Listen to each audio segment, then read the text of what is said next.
Here we are in beautiful Hawaii with the sun setting, na poʻokala. We have one of the most beautiful sunsets in the whole world.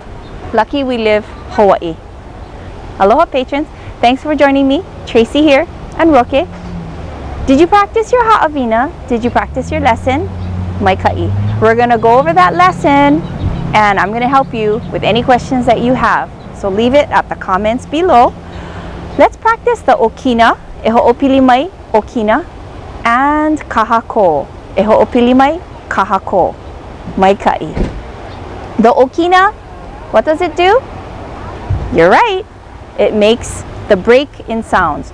Let's practice a word that's very familiar here in Hawaii. People use it all the time. And when a lot of people come to Hawaii, they don't know what it means. So the word is Paʻu, e ho'opili mai Paʻu. Paʻu means finished. P-A-U. Maikai. I'm glad you're spelling it with me. Paʻu means finished. Now, if we add an okina to that word, P-A, okina, U, what does it become? Polole, that's right. Paʻu. Paʻu. Maikai. So we have Paʻu, Paʻu, and let's try this word. Paʻu.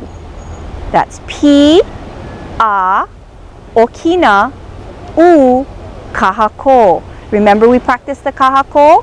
And it elongates or makes the sound of that vowel longer.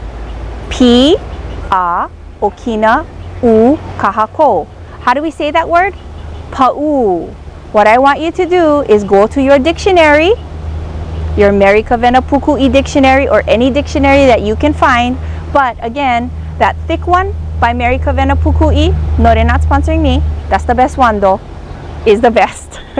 Go to your dictionary. I want you to look up Paʻu, Paʻu, and Paʻu.